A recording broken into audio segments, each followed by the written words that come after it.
کسی نے نہیں دیکھا کہ کس مذہب کی ہے اور کس کا عقیدہ کیا ہے. آپ کے پاس جو بھی آئے آپ نے ان کو دے دیا. بھیک مانگنے والے آتے تھے تو حضرت مہدی موعود نے فرمایا کہ ان کو روکو مت.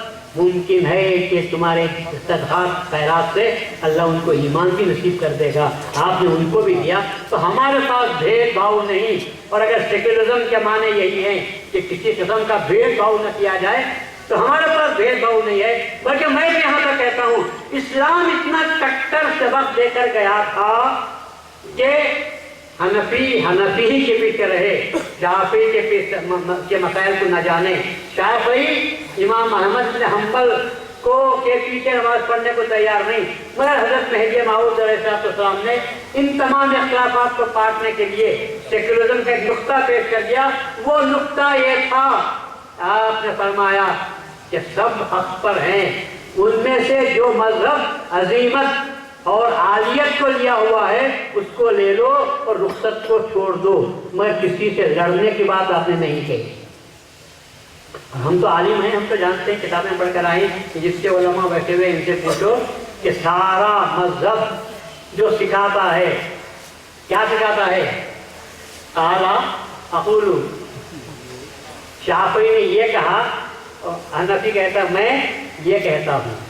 کس کی بات؟ کس کی بات؟ اماموں کی بات. اور مہدی موعود نے کس کی بات پیش کی؟ کس کی؟ اللہ مذہب ماں کتاب اللہ و اتباع محمد رسول اللہ. آپ کیا جانے مہدویت کیا کہتی ہے.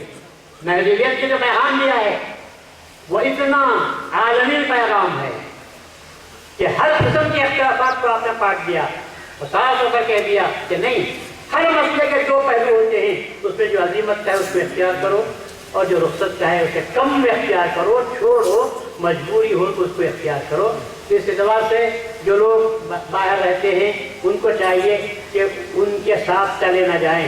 وہاں سور کا گوشت حلال ہے. مہدویوں کو اور مسلمانوں کو چاہیے کہ وہ اپنے قرآن کے مذہب پر عمل کریں اور کبھی اس جانور کے اس گوشت کو ان میں مقبول ہونے کی نیت سے بھی کبھی چکھنے کی بھی کوشش نہ کریں.